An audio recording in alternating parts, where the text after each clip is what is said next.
Namaste, and welcome all to our continuing series, Savitri is the Message, as always with our beloved Alok. Namaste. We are in book, in the Kanto 6, Nirvana, and the all-negating Absolute. I will begin with the last two lines on page 533. We are seeing Savitri now with Satyavan, and she will go into this very dark night. Once, as she sat in deep, felicitous muse, still quivering from her lover's strong embrace, and made her joy a bridge twixt earth and heaven. An abyss yawned suddenly beneath her heart. A vast and nameless fear dragged at her nerves, as drags a wild beast its half-slaughtered prey. It seemed to have no den from which it sprang. It was not hers, but hid its unseen cause.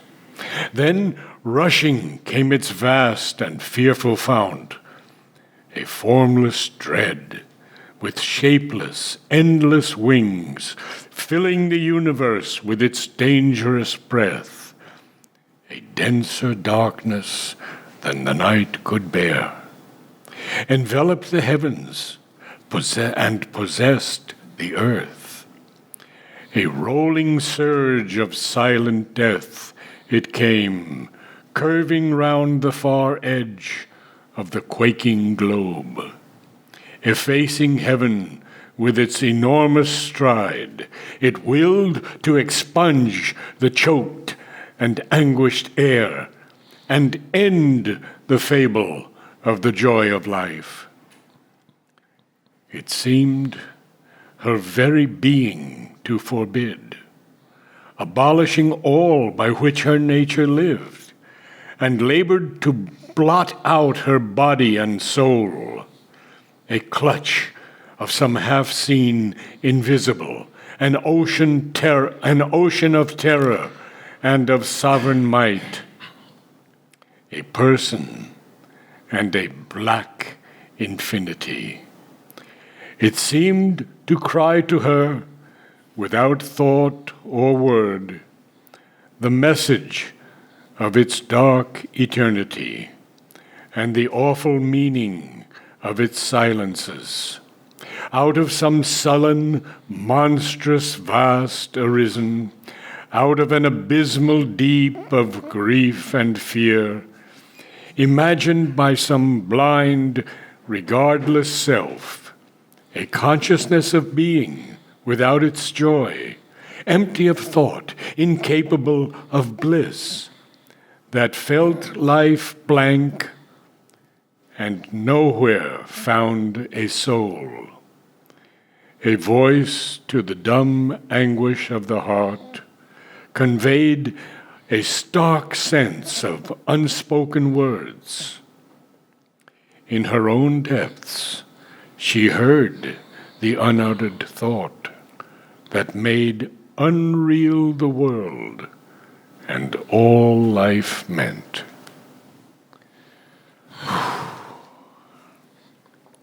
So this is the Kanto Nirvana and the discovery of the all-negating Absolute. And this follows Savitri's discovery of the soul. Having discovered the soul, she builds a kind of perfection which is possible at a human level. There is a perfection which is well within the reach of us as human beings, and beautifully it is described on page 532.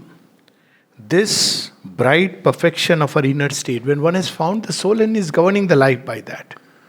So it itself creates a big change within us, but this change is individual. It's not something which is cosmic or with larger repercussions. Poured overflowing into her outward scene, made beautiful, dull, common, natural things. So the psychic state is such which changes the whole scenario. Wherever we may be, whatever we may be doing, by this touch, everything grows beautiful. And when this is absent, then even the most beautiful things seem terrible, and it's like a dark veil over us. But it is one of the great lines for me, because something that makes beautiful dull common things makes beautiful the Made whole world. beautiful, dull, common, natural things. Yes, So natural. psychic state is not just when we are withdrawn in some state of inner meditation. Those are processes through which we find. But once we discover it and allow it to step forward, then life becomes a state of natural joy and ease and peace. That's how the mother describes that when people come here in the beginning, they are full of that psychic state. It's in the forefront. So the mind is very broad, and the vital is strong, and the body feels a natural peace. There is goodwill, there is joy. All this is and everything appears beautiful. She says that, the people, Yes. the food, everything is so wonderful. And everyone is a guru. Everyone is, so that is the state. It's a beautiful, joyous state. So what happens to that? So that's where we will understand here. Because there is this abyss waiting. It doesn't allow, because it's a flower which has grown on earth. But where is the soil to keep it? So that we will see subsequently. But let's read this beautiful state for a while. Even the smallest, and action wonderful, and time divine. So the moments are like flying on wings of eternity. Even the smallest, meanest work became a sweet or glad and glorious sacrament, an offering to the self of the great world, or a service to the one in each and all. That's why Shubhinder, the mother, insists so much on discovering the psychic, because it changes the whole approach to life. All that we read about, the way karma should be done, action, our dealing with people, you don't have to teach it in the mental way. The psychic brings it out very naturally. So very often people ask, why haven't they talked much about yama, niyama, do this, don't do this, love your neighbor, be kind to others? Because that is still a mental thing. It is okay. People read about all this. They try to do it. And to an extent it's fine, because it does discipline the vital. But it's not a natural state. It can any time collapse. The natural state is when the psychic steps in the forefront. Then it's a way of life. And the importance of work, Yes. which cannot be overstressed. Even the meanest actions. Yes. A light invaded. This reminds me of, Sri Aurobindo. It's one of those sweet anecdotes in Champaklas Speaks. Ah, yeah. I imagine it, and it's so wonderful that when mother would come to speak to him, and it would be in complete privacy, because he would be talking about cosmic issues, about the disciples. So only Champaklal ji was there for any requirement, but he would sit outside. He was told, whatever you are hearing, keep it to yourself, because he was on attendance. So when mother would come, Sri Aurobindo would go and make a cup of tea. Now, I just imagine that, the Lord making cup of tea for the Divine Mother. It's a moment it's like etched in my memory so deep. Yes. What it would be, Sri Aurobindo is getting up and, making a cup of tea and bringing it for the Mother, Divine Mother. What a, unimaginable felicity it would be. So even the smallest action, it's making a cup of tea is one of those things. But how it could become divine, and of course, he is not just a psychic state, but the supramental state. A light invaded all from her being's light, her heartbeats dance communicated bliss. Whoever came in contact with her felt that sweetness and joy. Happiness grew happier, shared with her by her touch, and grief some solace found when she drew near. This was the effect upon human beings. Of course, it's a different thing that subsequently, when the yoga enters the territory, resistances started, even in those who were around. But that's a later story. When one is in this blissful, beautiful psychic state. Above the cherished head of Satyavan, she saw not now fate's dark and lethal or. Because the moment one realizes the psychic, one of the effects is you are conscious of immortality, death loses its meaning. You just cannot be afraid of death to any amount of all this, because it's Shobinda says, it's an inner knowledge of your immortality. It's not like how do you know. You may see your past life, but that's not the relevant part. It comes as a deep conviction, a kind of intuition that death does not exist. So in such a state you feel it's okay. I mean, we are together. What is life and death? She saw not now fate's dark and lethal orb, a golden circle round a mystic sun disclosed to her newborn, predicting sight, the cyclic rondure of a sovereign life. Life after life we will come. Yeah. In a state of inner joy, do God's work and go back. Now she is in this state and she is dwelling in this state. Now you see, though it is the darkness which comes, death comes to speak. But you can look at it the other way. Just like, in the story of Ramayana, why did Ravana had to come all the way to, take Janki, the daughter of King Janak, Sita? Because he knows that now there is divine upon earth. And he also has a business to deal with. Change me. So she is in that wonderful state. And she could live in that state forever. But then it happens that once as she sat in deep, felicitous muse, still quivering from a lover's strong embrace, and made her joy a bridge twixt earth and heaven. See this state, even human love, which is described in one of the places, Mother says, whenever in a story of human love, the psychic being has entered, it has made it something very beautiful and uplifted it to the divine. This is there in her words. Yes. Whenever in a story of human love. Without it, we don't have to discuss what it becomes. Quarrels, ego, clashes, me, mine, anger, torment, all this. But wherever the psychic has entered and made her joy a bridge twixt earth and heaven, an abyss yawned suddenly beneath her heart. So this is why the heart. So if you read the Vedas, so it describes two oceans. One is the ocean which is called Aprakritem Salilam, which is Hrita Samudra. So heart is the opening not just to the Supreme Creator. Through it also opens the doors to the Aprakritim Salilam. The Salilam is the ocean. Aprakritim, where there is no nature, meaning thereby the complete unconsciousness, the inconscience. And Shobinda at one place describes that, this kind of surging which takes place. The two behind, you have the Creator Himself, and the entire creation is there, hidden, concealed. So suddenly now she is living in a capsule, beautiful capsule, with light radiating all around, and she is immune as long as she lives in that, which, she could live a whole life without any danger or difficulty.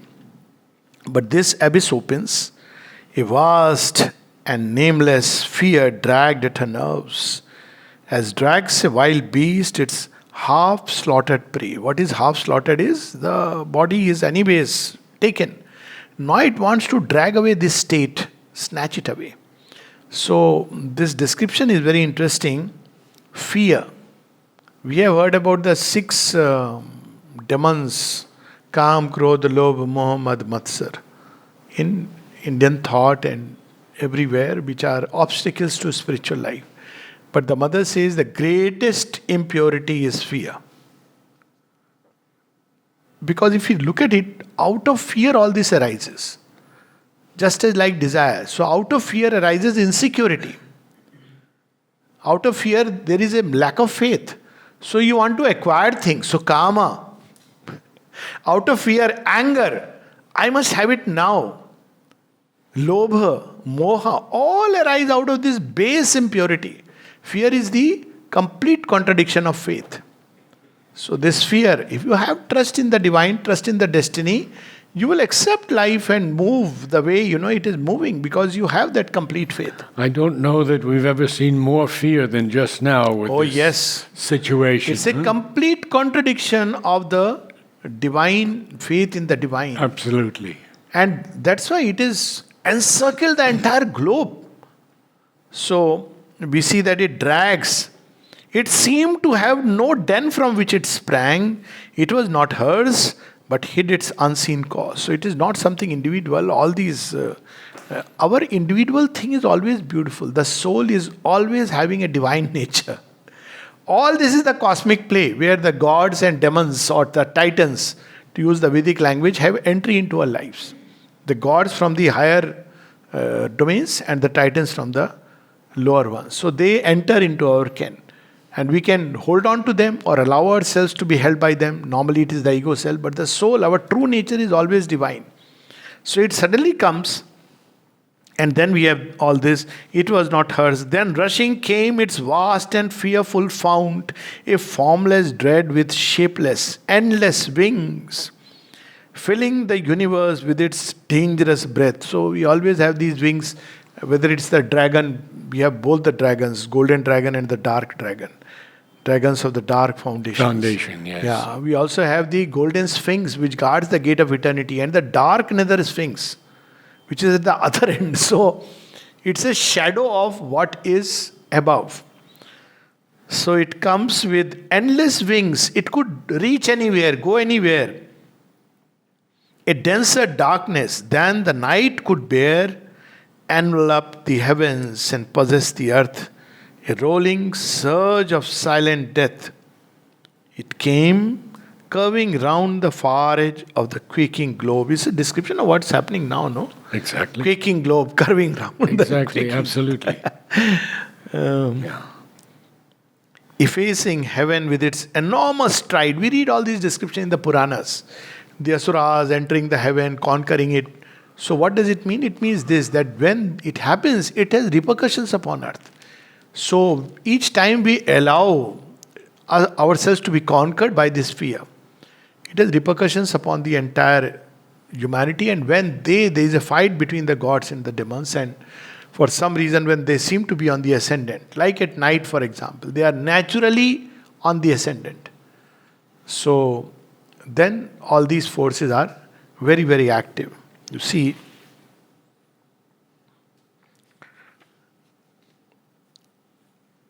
in fact, in one of the messages of the mother, she says, men, countries, continents, the choice is imperative, truth or the abyss. She was asked, what is the abyss? They were very concerned about it. She was asked, what is the abyss? She said, first thing, fear. Yes. Second is lust for money. Yes. And the third was ambition. These are the three things which are the abyss. So we can imagine lust for power and greed for money. At this point of time, you see all the three operating. There is fear, there is lust for power, domination, control through whatever means, and there is tremendous greed for money running as an undercurrent to all that is happening. So she says, but during this time, she said something very interesting. She said, but as far as the disciples are concerned, you don't have to worry, because if you are rooted in the divine, nothing can touch you. That's what she gave very clearly. That it is a message given to the world, but if you are rooted in the divine, if you have the faith, then there is nothing to worry. But we must hold on to the faith and endure. These are the two watchwords. Here's an interesting flower that Mother named, greed for money. Oh, yeah. It's a flower. And we asked Mother, why do some flowers have a negative influence or connotation? And Mother said, it's because they take it on themselves to purify that quality. I observed this in dahlias. The series of dahlias. Yes, the series. It starts from vanity. And pride. Pride, nobility. Yes. Superhumanity. It's and aristocracy also is there. Yeah. Yes. Aristocracy, that's right.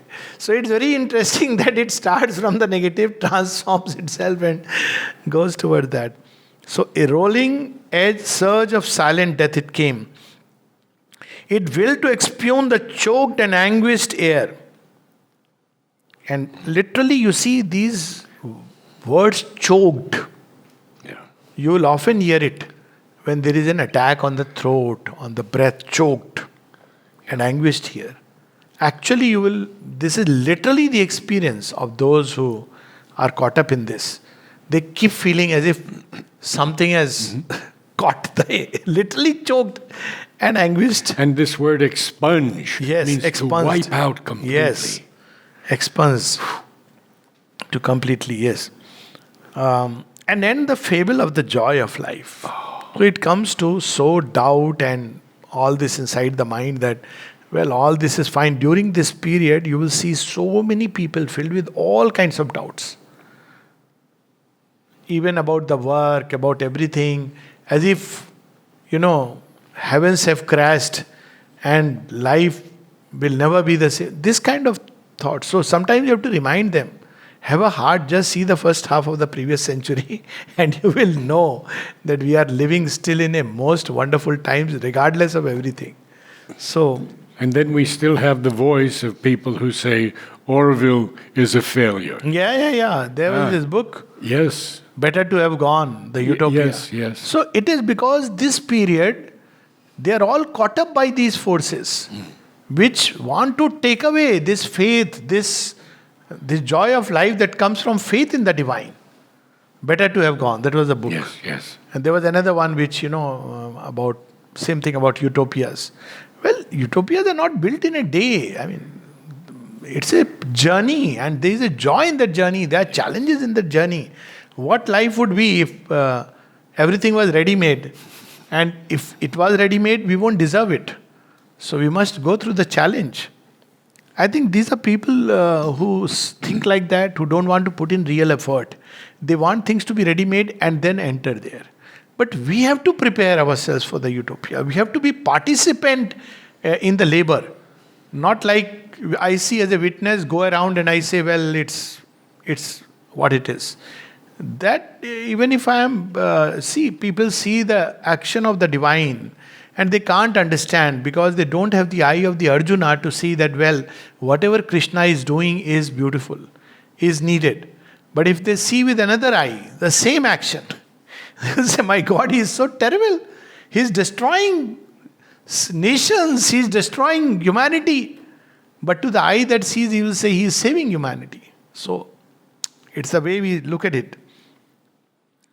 Abolishing, it seemed her very being to forbid, abolishing all by which her nature lived, and labored to blot out her body and soul, a clutch of some half-seen invisible, an ocean of terror and of sovereign might, a person and a black infinity. It seems endless. Yeah. So much endurance is needed on this path. After the psychic realization, the real game begins. The epic battle in the world arena. Up till the psychic, it's still your individual thing. After the psychic realization, you enter into Kurukshetra. Psychic is like Krishna killing Kansa, your own fellow, and governing the little kingdom of Mathura. But now you enter into the cosmic game. That's where the problem comes. It seemed to cry to her without thought or word the message of its dark eternity. So it is exactly the shadow, the infinity, eternity, blank. It can imitate calm. Sometimes we are carried away by outer looks. Oh, he's so calm. We don't know. He may be, tamas. It can imitate a state of meditation. You can be in tamas and sit for hours. It means nothing. So it can completely imitate all that higher nothingness. It seemed to cry to her without thought or word the message of its dark eternity and the awful meaning of its silences out of some sullen, monstrous, vast derision, out of an abysmal deep of grief and fear. See, there's some people who are lost in abysses of grief and fear. Sometimes, much after this, there is no reason, and yet they continue to grieve inconsolably. That's why there is a line in the beginning in Book 1, Canto 1, inconsolable dark abyss. It feeds on grief. So the more you feed this fellow, he comes near, he says, yes. So 2 days you are fine, then this fellow comes, my share. So again there is grief. So fear and grief, so terrible it is. Imagine by some blind, regardless self, a consciousness of being without its joy. There is the being there. But what is the sign? There is no joy. Joy is joy like love. They are stamps, seal of the divine. Though it distorts even those things. Empty of thought, incapable of bliss. This is the difference. Just a vacant mind. That's why they say an empty mind is a devil's workshop, but not the higher emptiness, where you are freed from the labor of thought, and thoughts come pouring down as rivers of inspiration. This is the lower emptiness of thought. That felt life blank and nowhere found a soul, a voice to the dumb anguish of the heart, conveyed a stark sense of unspoken words. In her own depths, she heard the unuttered thought. Again, you see the unuttered thought. Same thing happens in the higher realms. It is unuttered word. Those vibrations enter and they take the form of thought and speech. Clothe themselves in that. That made unreal the world and all life meant. Now, what is the message of this dark eternity? This is so important because we must understand when we go through. If at all we go through, or whenever we go through, something like this one has to go through because this is the journey. We must know where it is coming from. Otherwise, we are just dragged by it. I'll continue. Yes, please read this. Who art thou? Yes. Who claimst thy crown of separate birth, the illusion of thy soul's reality, and personal Godhead on an ignorant globe, in the animal body of imperfect man. So this is, if you read some of the way Buddhism is understood by some, Anatmavad, there is no individual soul. So if there is no individual soul, it raises many questions. Who is free? Who is bound? Who is seeking to be free? If there is no individual soul. But that is one of the individual soul is one of the key points for the life divine. Because if there is no individual soul, there is no question of any life divine. Who will lead the life divine? So individual soul is something which we find in the Sankhya, we find in Visishta Dvait, and we find in Shri Krishna's teachings, and we find in Sri Aurobindo. But there are people who don't believe in an individual soul. There are paths. There is no individual soul. So this is one of those teachings of Mr. Death. Hope not to be happy in a world of pain, and dream not, listening to the unspoken word, and dazzled by the inexpressible ray, transcending the mute superconscious realm, to give a body to the unknowable, or for a sanction to thy heart's delight, to burden with bliss the silent, still supreme, profaning its bare and formless sanctity, or call into thy chamber the divine, and sit with God, tasting a human joy. So that's exactly what it tries to, if I may use the word, suggest to the mind and the heart. There is no life divine. You cannot embody God here in an earthly body. And frankly, if we cannot embody God in an earthly body, again life divine cannot be. Because whatever is the body must also become divine. It is a life divine in a body divine. Divine life in a divine body. That is the ideal. Sri Aurobindo himself says. It's the greatest gift he's given us. That a divine life in a divine body. But it's a process. That's okay. But we must understand, if the body remains of an animal make, which it is largely, so even when the inner consciousness is liberated, It tastes that bliss. What happens to the body? It is still prone to all the animal tendencies, but slightly touched and maybe little uplifted by the human in us, or else suppressed and held beneath. But a life which is lived freely with delight, that it cannot be.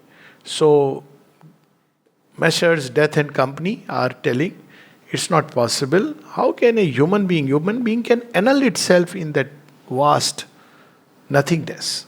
There is nothing like an individual perfection or a embodiment of the divine in an earthly race. I have created all. All I devour. I am death and the dark, terrible mother of life. I am Kali, black and naked in the world. I am Maya, and the universe is my cheat. So this is what has happened to some of these, or many of these traditional yogis. They realized a beatific state inside. Even to an extent, the psychic change. If you read the Christian mystics, many of the Indian mystics, you'll see this. That they've realized this. Yes. Beatific state. Then they experienced on one side the upward pull, and the other side the God whose presence they felt in the heart. On the other side the abyss, which denies life, which denies the possibility. And they declared, they accepted those suggestions and said this is cheat, this is illusion. But yes, God is there in the present, in your heart God dwells. But if you think that this world can become divine, no, this is an illusion, this is created by Maya. Now, Death is using the word Kali in the way he wants to use. He is using the word Maya the way he wants to use. This is not what Sri Aurobindo would tell us about who Kali is or what Maya is. Maya is the power that gives form and makes seeming finites out of infinite. That's Maya. Maya is never used in the way we use it. Oh, it's all an illusion. She's not a creator of absolutely nonsensical things. She's not that. She has to measure out the infinite. That's her work. And Mahamaya, she is a power of the divine. But Death is usurping all those things and imitating them and giving them a completely negative connotation, which is what we find happening in many of the preachings. I lay waste human happiness with my breath, and slay the will to live, the joy to be, that all may pass back into nothingness, and only abide the eternal and absolute. Oh, this is Buddhistic. Yeah, Buddhist thing. And even in a very dark, the way it is understood, and even in a dark state, human beings see, I slay the will to live. So always, whenever, say, as a psychiatrist also I can say, when people come in a state of depression, two things one must see. Whether there is the will to live, whether there is faith. If will and faith are there, everything can be built. If will and faith have gone, look for hope. If hope is not there, the person is on the brink. Any time one may just, because he is already being pushed by forces which have created such darkness that you feel there is no hope. Yes. So the will to live is slain. So this is a real experience. You start feeling, you see, when you make there are two ways of looking at life. When you make something very beautiful and you get, obviously, people get attached to their creation and it is destroyed. So there are two approaches that one can take. One is that, oh, what is the use? Waste. That is Mr. Death speaking. What is the use of doing all this? See what happened. The other approach it, well, if I dream of a perfect state, it is possible. Maybe I don't know how to do it. So when you take that I don't know how to do it, 10,000 times it will collapse, but you will rise up again and eventually end up doing it. But most of the time, people give up. Oh, it's not possible. So when they say it's not possible, this is what I wanted you to say. Now you are defeated. Come be on my side. So such people start telling all this kind of negative philosophies. It's not possible. What we have to do instead, we don't know the way to do it. Because we are still ignorant and we have to grow. We may not even have the power to do it. neither the knowledge to do it. But if I dream of something, it is definitely possible. No aspiration is ever planted in the heart which cannot be fulfilled at some point of time. So Sri Aurobindo says, if you have faith in self-healing, one day you will end up discovering the means to do it. This is what Sri Aurobindo says in one of his letters. Yes. How important is faith? But if you don't have faith, then it's a different story altogether. So whatever human beings are given as faith and aspiration, the will to be, that they will become, regardless of the challenges. The will to be. For only the blank eternal can be true. Which is an absurdly illogical thing. I mean, and what is all this tamasha? Where did it come from? But death says very convincingly. Mother makes a lot of fun of death throughout in her commentaries on Savitri. She says he is a joker. That one place he said, Sri Aurobindo has portrayed him like a joker. Now, there are some people who say there is no humor in Savitri. Savitri is the gift of Anandamay. And if you just slightly look from that angle, there is abundant humor. Even here, even in the dark state, look at the braggart. I am the one who have brought, I am the one, I'm everything. I am everything. At one level, you will laugh at it. So, when people are completely overtaken by death, they start saying this, I am the one. I am the one. So the one replies, I am the one, at least, don't forget me. You are one of the many. So, okay, further we can read. All else is shadow and flash in mind's bright glass. Mind, hollow mirror in which ignorance sees a splendid figure of its own false self, and dreams it sees a glorious, solid world. So these are the ways human beings have challenged the idea of a divine life upon earth. One of them is it's all mind. God is also an invention of the mind. Whatever you have experienced are mental images, mental formations. Well, there is a truth about mental formations and imagination, but it's not that all in this world is that. And there is a very interesting answer to this when people say, but, hallucinations, the term they use. All this is a play of the mind, hallucination and illusion. So I ask them that on what basis you say it? Well, nobody experiences it. Therefore, it is not true. So I proceed like this, that okay, everybody experiences that the sun rises in the east and sets in the west. And everybody experiences the earth is flat. And there are even some very staunch people who, based on a certain religious teaching, actually have given talks that the earth is flat. You'll be, actually, with convincing evidence, the earth is flat. You want to believe in this nonsense? Just because everybody, it's our everyday experience that the sun rises in the east and sets in the west, it's moving around the earth. But the truth is just the very opposite. So criteria of truth is never what everybody experiences. So always, one of the things we must understand is truth and lie are not based on personal viewpoints. They are impersonal realities. It's only when we step out of our personal viewpoints, our little sensory experience, our individual perceptions, that we will see and understand. Now, then we'll understand what hallucination is. It's not to say that everything that anybody's experience is, who sees a vision of God is seeing God. But we'll understand it correctly and not brush aside everything, labeling all as one single lumps of phenomena. Yes. So this is where, but death would have that. It's all the mind.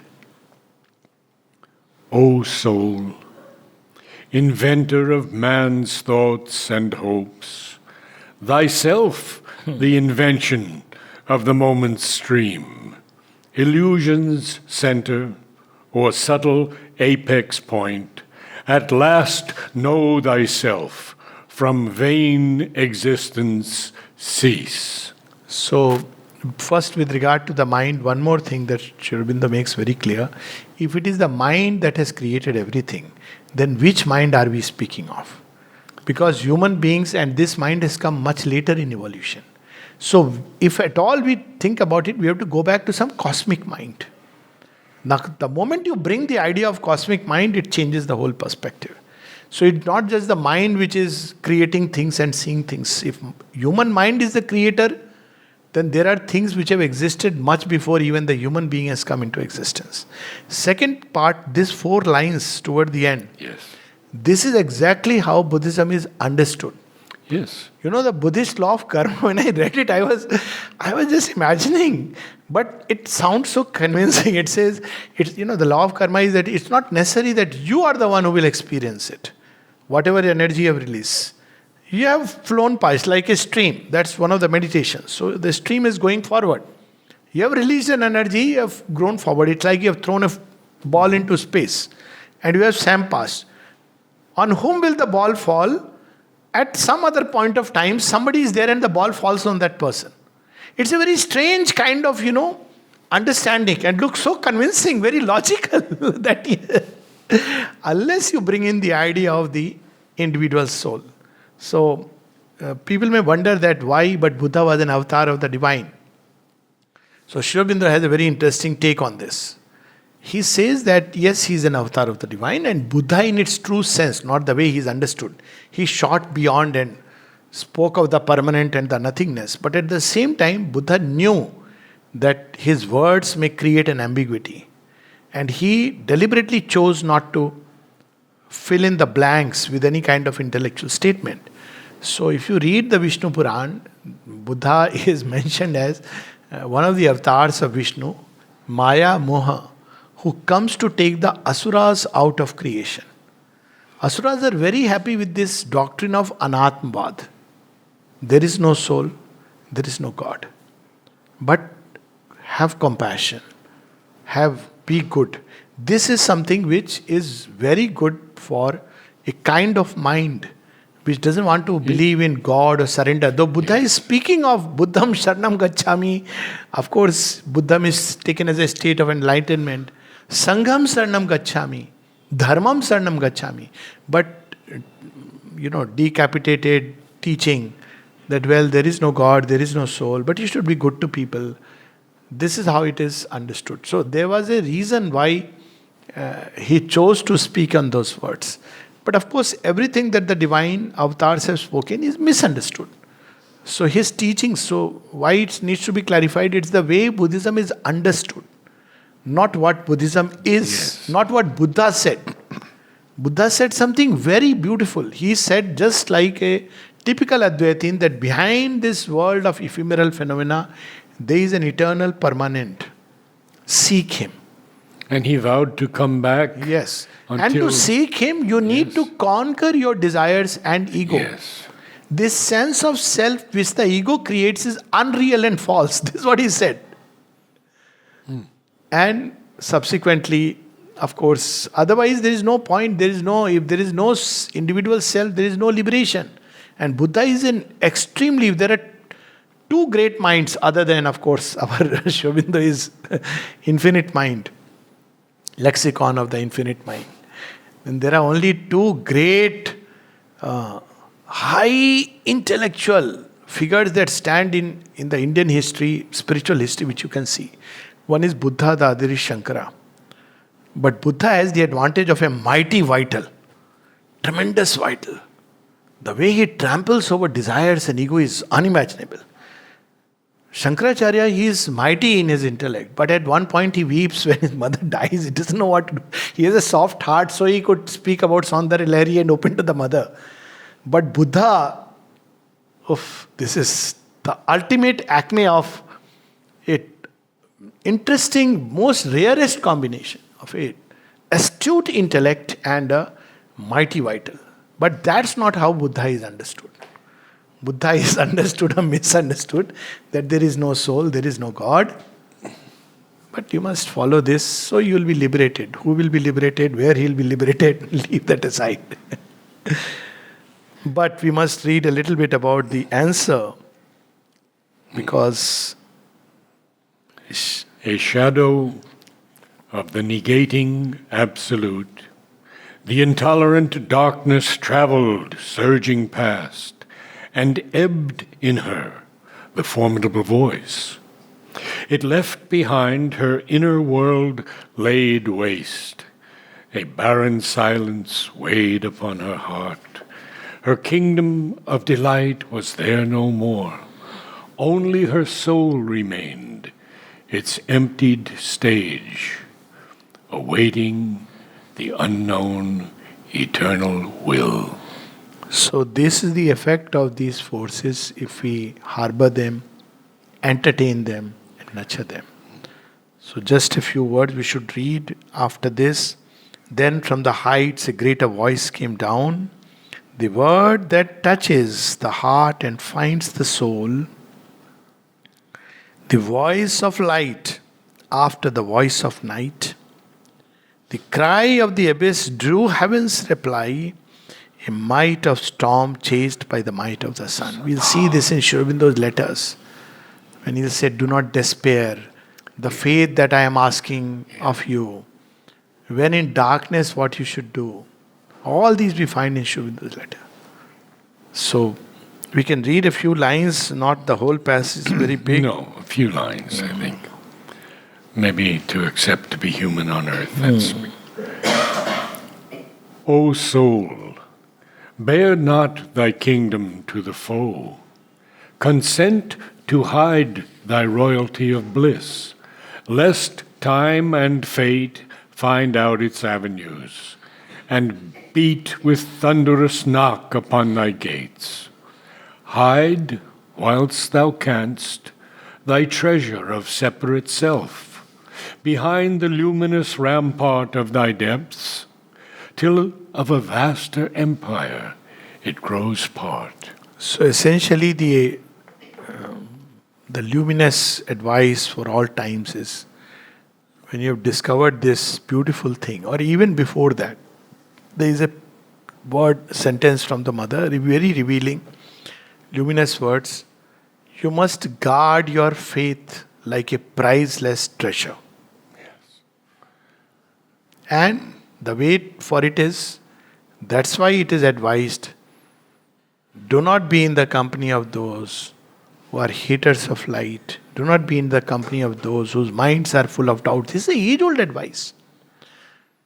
Yes, when you are rooted deep, maybe we can just take a simile, then we can stop, and next week we can read. This is so wonderful. Yes. The reply of the light.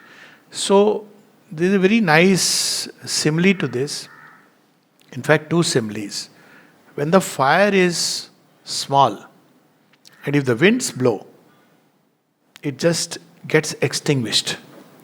When the fire is big and the winds blow, it blazes forth.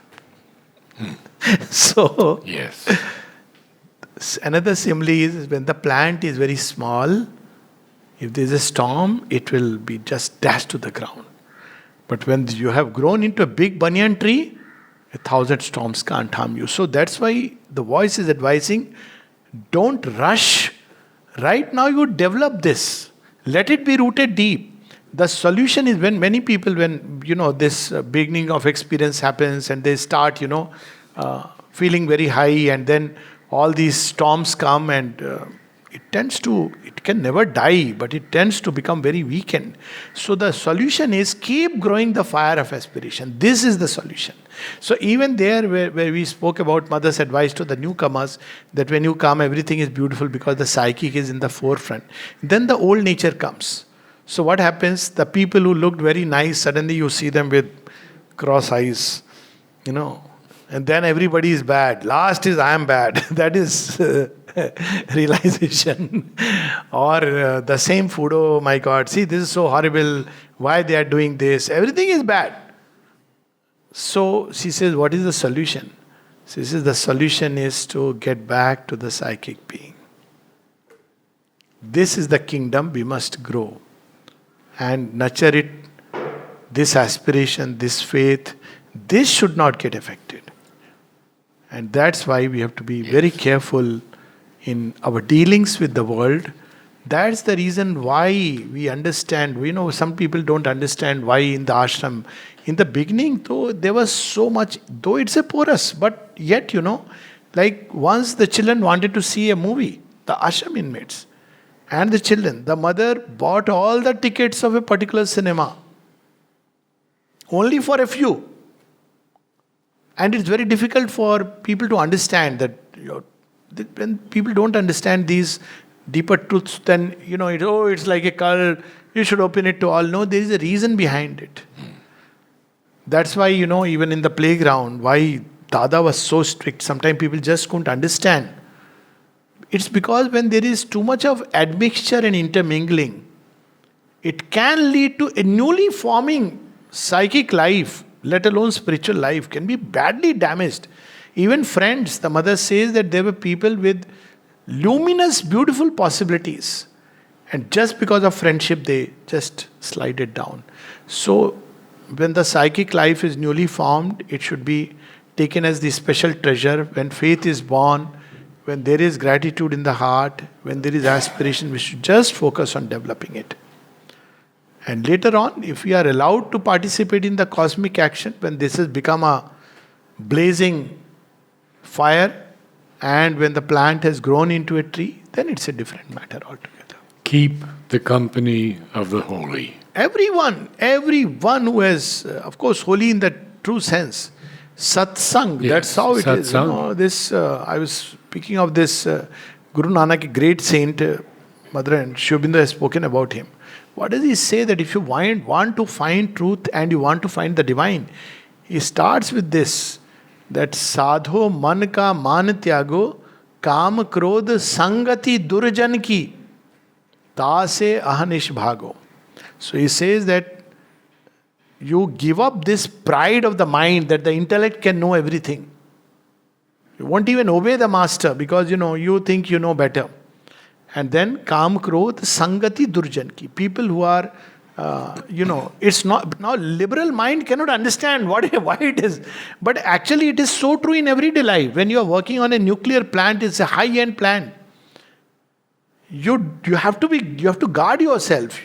If you are working in a laboratory where viruses are made, imagine what may happen if you carry it outside and just... You have to take precautions when you are engaged in a very special work. So the laws which may apply ordinarily, which are valid, do not apply when you are doing a task as special or undertaken adventure as special as the greatest that man has ever taken as spirituality. So one has to be very careful. Rather, keep the company of the wise, of those seekers of truth. Sangham Sharanam Gacchami. That's what it means.